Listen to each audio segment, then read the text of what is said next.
California is recognized. Excuse me. I'd like to yield.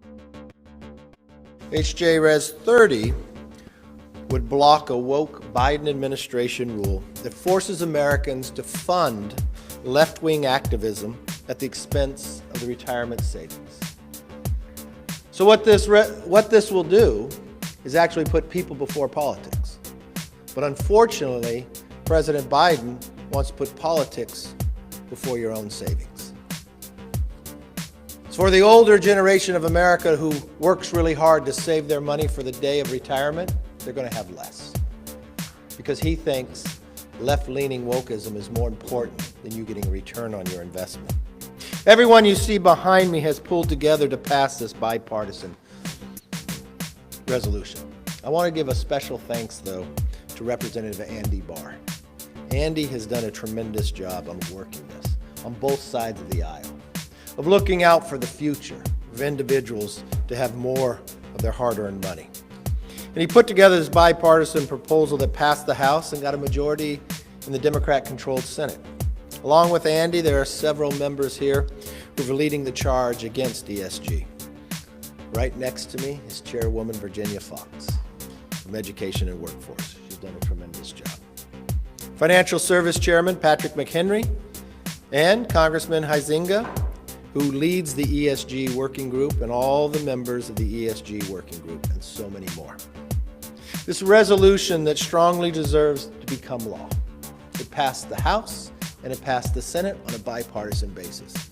Unfortunately, our president wants to pick the left-leaning activism over the return on your investment.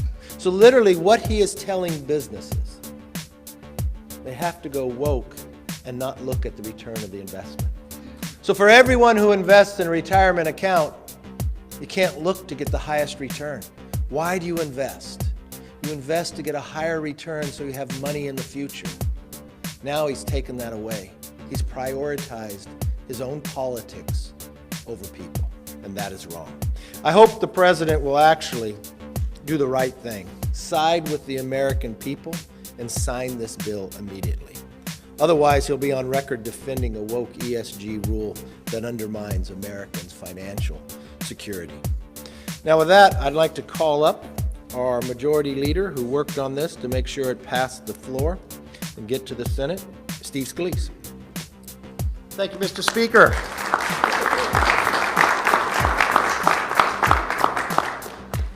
I want to start by thanking Andy Barr for taking the leadership on this bill to go and fight for those hardworking taxpayers who are out there on the job every single day, showing up for work. And as they're working, they're putting a little bit of money aside. They're investing their money in 401k so that one day they could retire and enjoy the other part of the American dream. After they work so many years of their life, they want to retire. And they want a retirement fund that's going to give them the highest rate of return so they can go do more things in their retirement.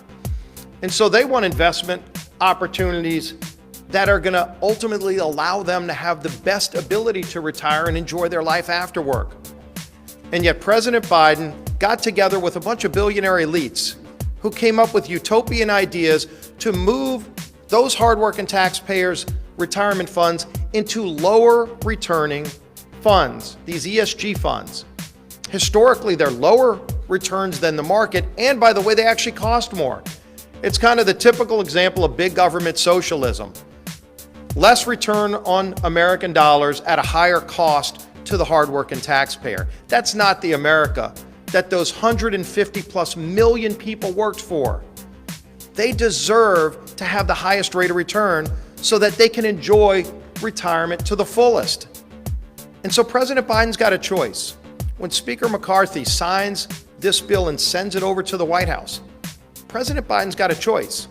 He's going to have to pick between billionaire elites or those hardworking taxpayers who just want to have the best retirement possible after decades of working and paying into the system. The billionaires already have their money. Don't these hardworking taxpayers deserve the same ability to live their retirement to the fullest? That's a choice the president's going to have to make. And I think he's going to be hearing from Americans all over the country. As you see people, and anybody watching, if you're a blue-collar worker, You might not be a billionaire, but you want to enjoy the highest rate of return in your 401k so that when you do retire, you can do more things in your retirement. And a decision by President Biden in the next few days is going to decide just how much you're going to be able to get in your retirement. And so don't wait. Get in touch with the White House now. Remind the president that he was elected to represent all the people, not just the billionaire elites who might get his ear every day, but those hardworking Americans who make this country what it is today. And the man who led the charge to stand up for those hardworking taxpayers is my dear friend, Andy Barr from Kentucky.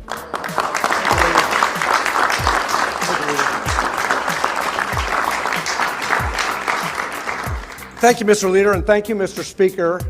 Thank you, Chair Fox, for your leadership with jurisdiction over retirement savings in America, and to my good friend, Congressman Huizenga, for leading the charge on this ESG task force in the Financial Services Committee. Mr. Speaker, thank you for including in the Commitment to America the platform of putting people over politics.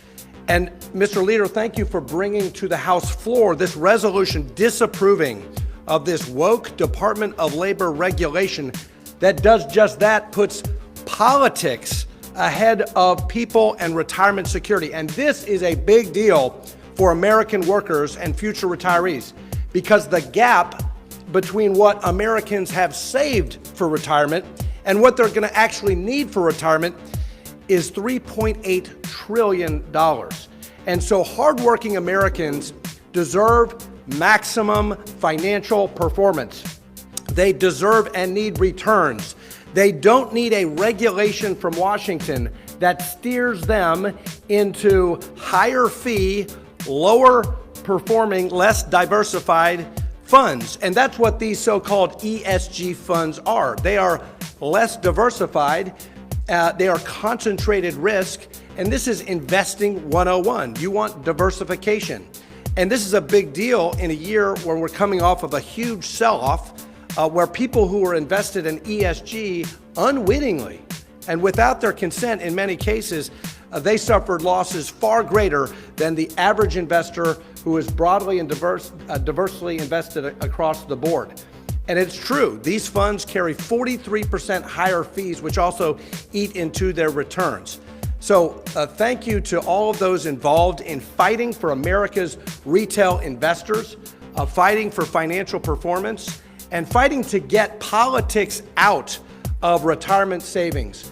The American people deserve retirement security. They don't want their retirement security compromised by the politicization of the allocation of their capital. And so with that, it gives me a great pleasure now to introduce a fighter on the front lines from the state level. My good friend Allison Ball, who is the state treasurer of the Commonwealth of Kentucky, and she, along with other state officials around the country, have been leading the fight against ESG investing. And so at this point in time, I'd like to bring to the podium our great state treasurer, Allison Ball. Thank you very much. Well, I am here to give a state perspective on this issue. I'm here to support what is happening. As a Kentuckian, as the state treasurer of Kentucky, I've been fighting this issue on the state level. Kentucky has one of the most unfunded pension plans in America. It may actually be the 50th. So I have been fighting to make sure our pension systems are strong and people can retire. So I've been pushing back against the ESG movement. There are many other treasurers who have been pushing back. So I'm here to give you that perspective. And I want to say, once upon a time, pension systems and retirement investments, they were about getting good returns, making sure that people could retire at the end of their work life. And we need to return to that mentality. We don't need to push ideological agendas. We don't need to push anything that is progressive. We need to focus on getting good returns so people can retire at the end of their work life. So I am proud to be here. I am proud to support this. I think this is important for the whole country, and it's important for Kentucky. So thank you very much, and I appreciate and support everything that you're doing. Thank you, Treasurer.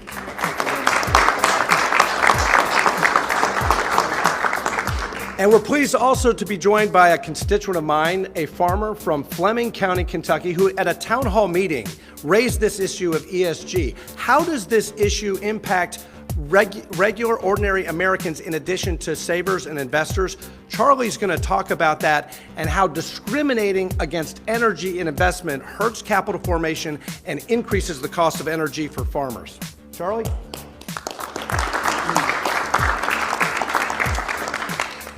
My wife, Roseanne, and I own a farm in Fleming County, Kentucky, Masters Acres. We sell produce, eggs, honey, and our signature product is our grass-fed craft beef that is all Kentucky proud. And we've heard about the effect of ESG on people's future. I want to talk a little bit about its effect here in the present. ESG has an effect on us by our two biggest expenses on the farm, fuel and fertilizer. And ESG managed to put those two together. And they did it in this way. Within sight of my house, there's been 2 coal-fired power plants that's been destroyed this year on purpose. And so something has to take their place. Well, one of the things that's available and works is natural gas. But this extra demand on natural gas has forced up its price. Natural gas is also a vital part of the manufacture of nitrogen fertilizers like urea.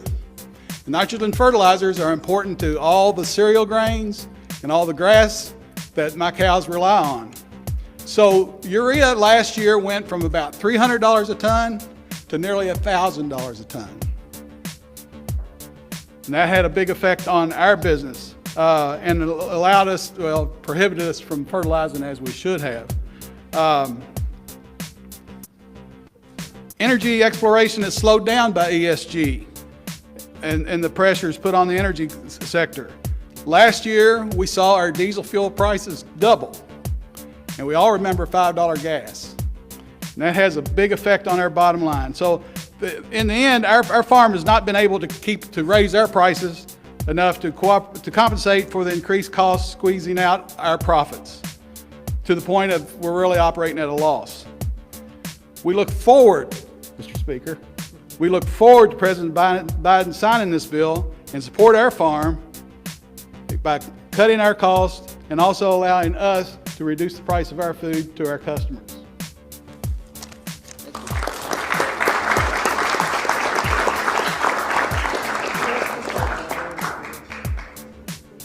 And our final guest is Fred Lewis, who's also going to talk about how ESG hurts the American people. Good morning.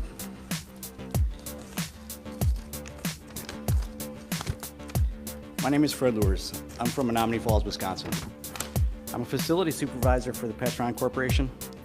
I'm here today because I'm concerned that the new ESG rule could put my retirement savings at risk to serve a woke agenda. There's no reason that the ESG rule should exist. Everyday Americans like myself are tired of watching politicians in DC making everything political at the expense of hardworking people. What matters when it comes to retirement accounts like mine is how much my balance is, not whether the companies in my 401k plans support environmental and other political policies. That's why I've retained the counsel with the Wisconsin Institute of Law and Liberty to sue the Biden administration over this rule. It's why I'm here today to speak about the great work that is happening right here in our Congress. It doesn't happen every day, but today Congress acted on behalf of millions of Americans like myself who just want to save for retirement. Americans who want their nest egg financially secure, but secure from politics as well.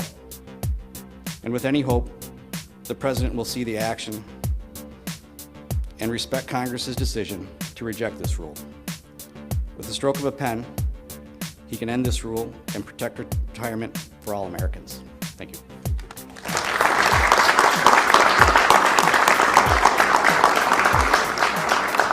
It's really quite clear.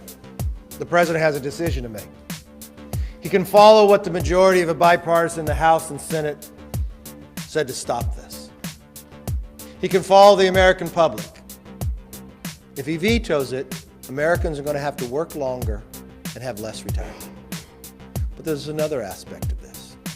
It's going to take away from the research and the development. That America's future would not be at a disadvantage. What the President needs to do is follow what the majority in the House and Senate have said. We listen to the American public. Do not bring politics into retirement accounts.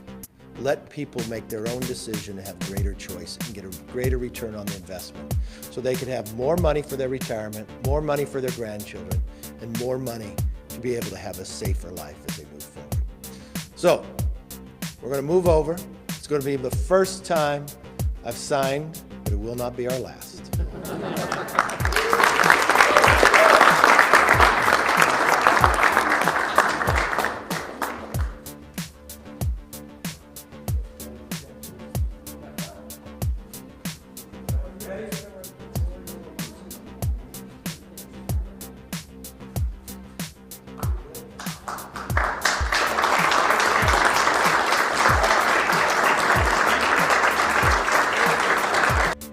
Thanks for watching, everybody. Make sure to hit that subscribe button, turn on your notifications so every time I put out a video you can know about it. It'll come up in your feed. Hit that like button if you liked it, and be positive. Peace.